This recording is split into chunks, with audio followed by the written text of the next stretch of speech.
ساتھ کھڑا ہے، امام حسین کے ساتھ کھڑا ہے یا پھر یزید کے ساتھ کھڑا ہے؟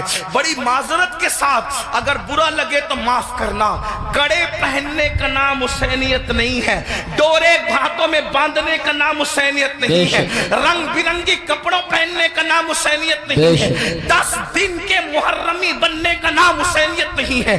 حسینیت کیا ہے؟ حسینیت یہ ہے اگر دین کے تحفظ کے لیے گھر لٹانا پڑے تو گھر لٹا دو، اولاد لٹانا پڑے تو اولاد لٹا دو، حتیٰ کہ جان بھی قربان کرنا پڑے تو جان بھی قربان کر کے بتا دو جان اہم نہیں ہے، اللہ کا دین ہے۔ اللہ یا رسول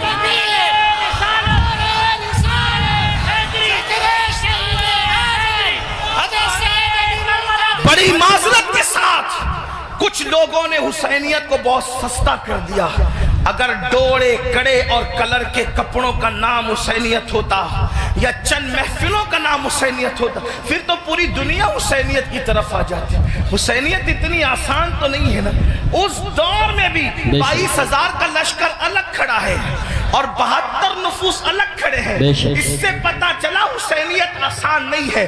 اب اپنے آپ میں ڈوب کر سوچو، قیامت کے دن اللہ اکبر کس کے ساتھ اٹھو گے؟ میری قوم کے وہ جوانوں جو اپنی راتوں کو گندی فلموں کے ساتھ جو ہے وہ اللہ اکبر جہنم کے عذاب کو قبول کرتے ہوئے، خدا کے چیلنج سے نہ ڈرتے ہوئے، نرم نرم گدوں پہ لیٹ کر اگر زنا کے مناظر دیکھ رہے ہو تو میں یہاں علماء موجود ہے، ایک بات عرض کروں کہ یزید بھی تو کہیں پھر ایسا کام کرنے والوں سے اس معاملے میں 2 قدم پیچھے نظر آ رہا ہے، اور میری قوم کے وہ جوان جو اپنے آپ کو حسینی کہہ رہے ہیں وہ اس معاملے کے اندر اس معاملے میں کہہ رہا ہے، کیا وہ یزید سے 2 قدم آگے نظر نہیں آتے؟ اللہ بتاؤ تو صحیح، شہزادہ رسول سے محبت کا دعویٰ، اور کوئی مسلمان یہ تصور کر سکتا ہے کہ وہ زنا کے اڈے پہ جائے؟ وہ زنا جس کے بارے میں اللہ کے رسول صلی اللہ علیہ وآلہ وسلم غیب داں نبی نے فرمایا کہ قیامت کے دن زانیوں کو آگ کے کپڑے پہنائے جائیں گے، آگ کا کرتا پہنایا جائے گا، اور ان کی شرمگاہوں پر جہنم کی آگ بھڑکائی جائے گی۔ پھر اس کے بعد دوسری چیز شراب کو لینے، نشہ کو لینے۔ اللہ اکبر، 16 17 سال کے لڑکے آج ہمارے نشہ کی طرف جا رہے ہیں، اور اللہ اکبر نشہ کی طرف جو چیز لے جا رہی ہے مجھے ایسا محسوس ہو رہا ہے کہ حقہ جو ہے وہ انسان کو نشے کی طرف تیزی کے ساتھ لے جا رہا ہے۔ میں حقے پر کوئی حکم تو نہیں لگا رہا ہوں، ویسے کہ کوئی میں مفتی بھی نہیں ہوں کہ میں حقے پر کوئی حکم لگاؤں، حکم بیان کرنا میرا کام نہیں۔ میں ایک چھوٹا سا طالب علم ہوں، اصلاح معاشرہ کی محفل میں صرف دل کا درد لے کر کے آیا ہوں۔ ابتدا حقے سے ہوتی ہے، حقہ تو کوئی حرام نہیں، اس طرح کی لوگ بات کرتے ہیں، پھر دھیرے دھیرے سگریٹ پر آتے ہیں، اور سگریٹ کے اندر پھر کیا کیا لگا کے پیا جاتا ہے مجھ سے زیادہ آپ لوگ جانتے ہیں، اور آپ لوگوں سے ہی ہم تک باتیں پہنچتی ہیں، اور پھر دھیرے دھیرے انسان ایم ڈی کا، نشے کا، اور خدا جانے کس کس چیز کا عادی ہو جاتا ہے۔ آپ سے پوچھتا ہوں، یزید بھی نشہ کر رہا ہے، آپ بھی نشہ کر رہے ہیں، اور یزید کے اور آپ کے نشے میں فرق کیا ہے؟ اللہ اکبر، شاید یزید نے ایم ڈی وغیرہ کو خواب میں بھی نہیں دیکھا ہوگا۔ اللہ اکبر، اندازہ فرمائے کس طرف جا رہے ہو۔ اللہ اکبر، امام علی مقام علی جدی والی سلام کے سامنے یہ چیلنجز تھے۔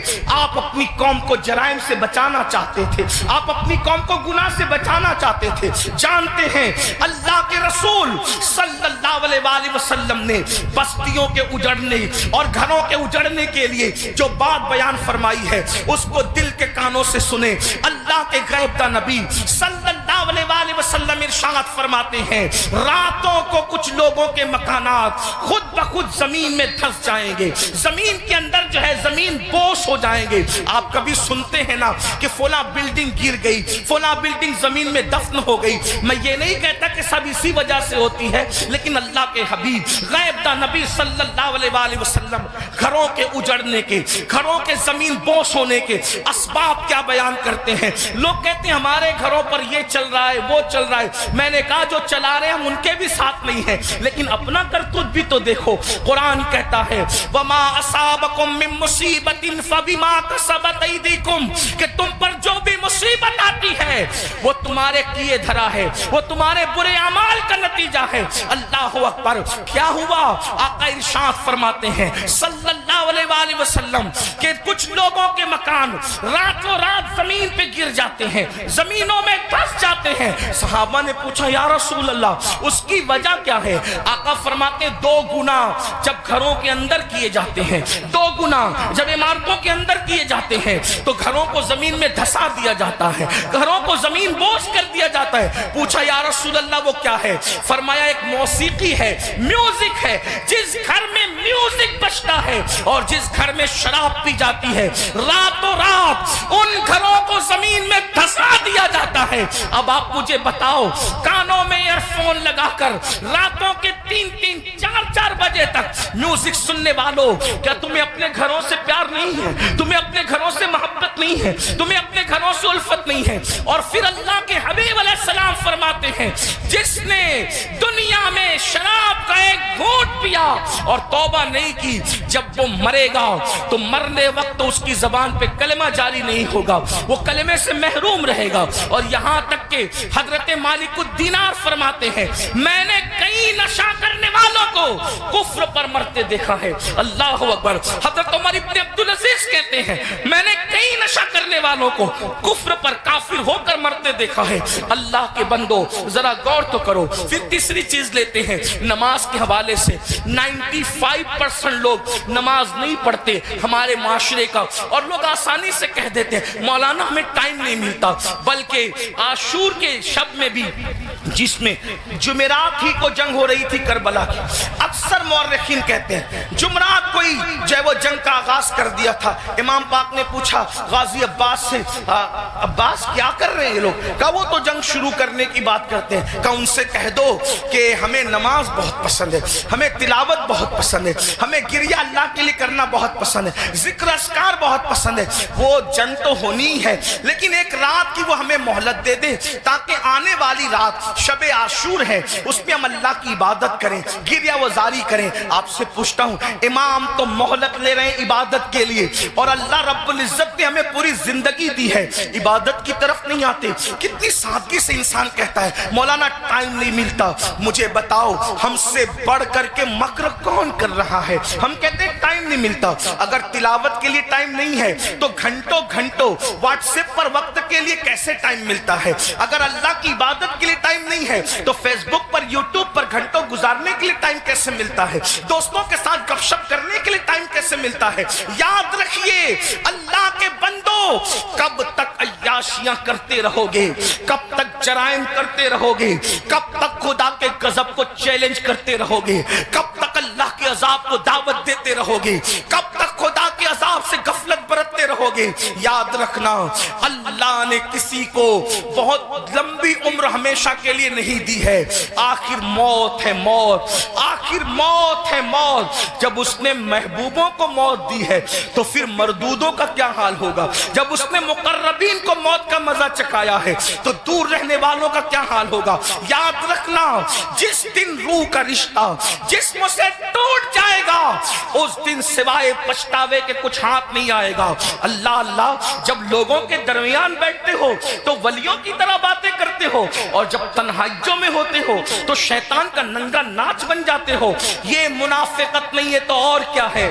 زبان کچھ اور کہے اور کردار کچھ اور کہے. قرآن کہتا ہے لما تقولون ما لا تفعلون, وہ کیوں کہتے ہو جس پر خود عمل نہیں کرتے. مسلمانوں بتاؤ اللہ اکبر, ہمیں نماز کے لیے ٹائم نہیں. کون نماز؟ وہ نماز جو معراج المومنین ہے, وہ نماز جو رسول اللہ صلی اللہ علیہ وآلہ وسلم کی آنکھوں کی ٹھنڈک ہے, وہ نماز جو گناہوں سے انسان کو ایسے پاک کر دیتی ہے جیسے غسل کرنے والوں کے جسم کا میل ختم ہو جاتا ہے, وہ نماز جو اللہ سے بندے کو قریب کر دیتی ہے, اللہ کا قرب نصیب ہوتا ہے جس نماز سے. کون سی نماز؟ وہ نماز جس کی بنیاد پر انسان رحمتوں کا مستحق ہوتا ہے. کون سی نماز؟ وہ نماز جس سے روزی میں برکت ہوتی ہے. وہ نماز جس کے بعد دعائیں قبول ہوتی ہے. وہ نماز جس کے پڑھنے سے بیماریوں کا خاتمہ ہوتا ہے. وہ نماز جس کے بعد انسان کو مقام محبوبیت ملتا ہے. وہ نماز، اللہ اکبر، سارے احکامات زمین پر بھیجے گئے،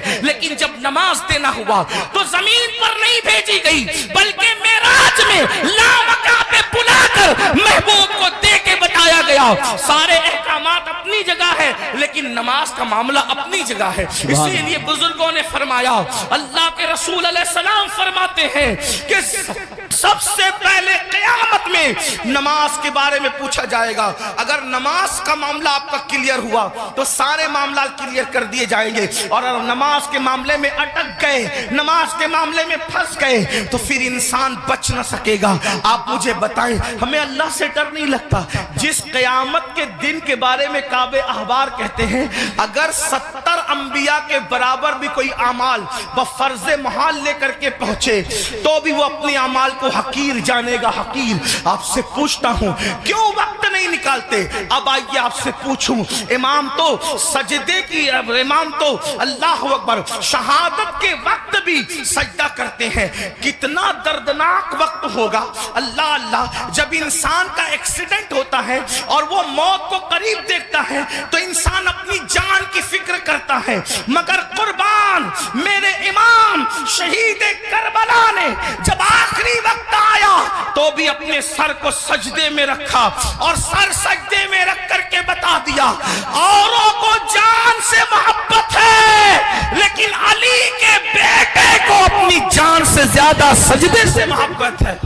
آپ بتائیں تو صحیح. اور اسی نماز سے ہم دور ہیں. عاشور میں بھی نماز دور کرتے، عاشور میں بھی نماز سے دور رہتے ہیں. آئیے اب اس اپنی گفتگو کو اینڈ کی طرف لے جاتے ہوئے آپ سے پوچھوں، اگر قیامت کے دن، توجہ کرنا ان جملوں پر، اگر قیامت کے دن فہرست بنی زانیوں کی کہ زانی ایک ساتھ کھڑے رہیں، توجہ آپ، زانیوں کی فہرست بنی کہ زانی ایک ساتھ کھڑے رہیں گے تو جس گروپ میں یزید ہوگا اسی گروپ میں زنا کرنے والے بھی تو ہوں گے. دنیا کے اندر بڑی بڑی باتیں ہانکنا آسان ہے. محشر آپ کی مرضی اور میری مرضی سے نہیں ہوگا. محشر کو محشر کہتے اس لیے ہیں کہ وہاں بڑے بڑے مقربین بھی نفسی نفسی کہیں گے. تھوڑا کسی کے دل کی فریاد دل کے کانوں سے سنو. میری قوم کے جوانوں جہنم کا ایندھن بننے نہیں آئے ہو. میری قوم کے جوانوں اللہ کو ناراض کرنے نہیں آئے ہو. امام علی مقام سے جان سے زیادہ محبت کرنے والے میرے سنیوں، آپ سے پوچھتا ہوں تھوڑا غور کرنا، ایمان والے دل پہ ہاتھ رکھ کر سوچنا. زانیوں کی فہرست بنے گی کہ سارے زانی ایک ساتھ کھڑے رہیں تو بتاؤ جہاں یزید ہوگا وہاں زانی لوگ ہوں گے کہ نہیں ہوں گے؟ اور نگاہوں کی پاکیزہ، نگاہوں کو پاکیزہ رکھنے والوں کی فہرست بنے گی کہ جو نگاہوں کو نیچا رکھتے تھے، عورتوں کو پاپ کی نظر سے نہیں دیکھتے تھے، جن کی نگاہوں میں تقدس تھا وہ سب ایک طرف کھڑے رہیں. تو بتاؤ اللہ اکبر، نگاہوں کو تحفظ دینے والے امام حسین کے ساتھ کھڑے ہوں گے اور زنا کرنے والے یزید کے ساتھ کھڑے ہوں گے. اگر قیامت میں ایسا ہو گیا، اگر ہو گیا کہ بے نمازی ایک ساتھ رہیں اور نمازوں کی پابندی کرنے والے ایک ساتھ کھڑے رہیں تو بتاؤ یزید کے ساتھ کھڑے ہوں گے کہ نہیں ہوں گے بے نمازی؟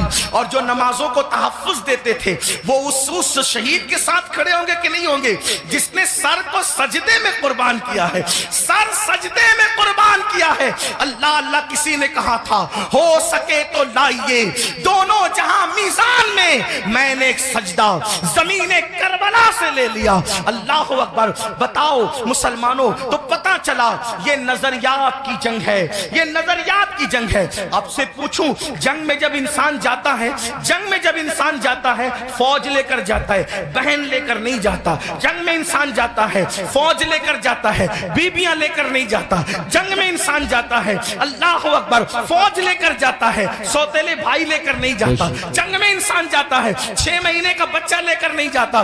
امام آپ جنگ میں بھی جا رہے ہیں, اور کچھ لوگ تو یہ کہتے ہیں کہ چلو اتفاقی حادثہ ہو گیا.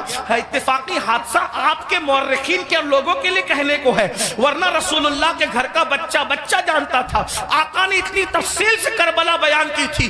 ابن عباس کہتے ہیں کہ نبی کے گھر کے بچے کو پتا تھا کہ حسین میدان کربلا میں کھڑے جو وہ شہید ہوں گے جنگ صفین کے موقع پر. مولا کائنات جب کربلا کے قریب سے گزرے تو روئے, فرمایا یہاں حسین کے اونٹ بیٹھیں گے, یہاں ان کے کجاوے رکھے جائیں گے. یعنی کتنی تفصیل معلوم تھی خاندان رسول کو کہ اونٹ کہاں بیٹھیں گے وہ بھی پتا ہے, خیمے کہاں لگیں گے وہ بھی پتا ہے, کجاوے کہاں رکھے جائیں گے وہ بھی پتا ہے. آپ کہتے ہیں حادثہ ہو گیا, لیکن یہ حقائق ہے, سچائی ہے. امام آپ جنگ کے لیے جا رہے ہیں, لیکن بیویاں لے جا رہے ہیں جنگ کے لیے جا رہے ہیں, بہنیں لے جا رہے ہیں جنگ کے لیے جا رہے ہیں, بیٹیاں لے جا رہے ہیں جنگ کے لیے جا رہے ہیں, بچے لے جا رہے ہیں جنگ کے لیے جا رہے ہیں, سوتیلے بھائی لے جا رہے ہیں. ایسا کیوں؟ امام گویا کہ بتائیں گے یہ تلواروں کے ٹکرانے کی جنگ نہیں, بلکہ یہ کردار کی جنگ ہے, یہ نظریات کی جنگ ہے. ایک طرف یزید سوتیلی ماں کو باپ کی نظر سے دیکھ رہا ہے, تو ہم میدان میں بتائیں گے کہ سوتیلے رشتے کا تقدس کیا ہے. آپ دیکھیں پوری دنیا کے اندر سوتیلا رشتہ ہمیشہ مشکوک رہا ہے. آپ توجہ کریں, سوتیلا رشتہ ہمیشہ مشکوک رہا ہے. آپ نہیں دیکھتے سوتیلے رشتے کا مطلب قرآن کی تفاسیر اٹھا کر کے دیکھیں, ابن عباس سے لے کر صاحب نعیمی تک سوتیلے رشتے کا مطلب کیا. حضرت یعقوب علیہ السلام کی بیوی جو حضرت یوسف علیہ السلام کی سوتیلی ماں ہے, اللہ اکبر, وہ اپنے بیٹوں کو بتا رہی ہے اللہ اکبر کہ تمہارے سوتیلے بھائی نے یہ خواب دیکھا ہے. اسی طرح ہے نا سوتیلے بھائی ہاتھ کا پانی چھین کر کے زمین پہ ڈال رہے ہیں, سوتیلے بھائی ہاتھ کی روٹی چھین کر کے کتے کو ڈال رہے ہیں, سوتیلے بھائی مار پیٹ کر کے کنویں میں پھینک رہے ہیں. یہی تو سوتیلا رشتہ لوگ جانتے ہیں. مگر قربان جائیں امام علی مقام سوتیلے بھائیوں کو کربلا میں لے جا کر اور پھر ان کی وفا کا اظہار کر کے بتا رہے ہیں آخر کار امام حسین نے سوتیلے بھائیوں کے ساتھ سلوک کیا کیا ہوگا کہ سوتیلے بھائی اپنی جان سے زیادہ اپنے سوتیلے بھائی سے پیار کر رہے ہیں. کوئی کسی پر یوں تو نہیں مرتا, کوئی کسی سے یوں تو پیار نہیں کرتا. اب آپ سے پوچھتا ہوں, حسین پاک کا سوتیلا بھائی سب سے زیادہ معتبر با وفا ہے جسے دنیا غازی عباس کے نام سے جانتی ہے. آپ سے پوچھتا ہوں وفا کا دوسرا نام اگر کربلا کے بعد ہم سے کوئی پوچھے تو ہم حضرت غازی عباس کا نام لیا کرتے.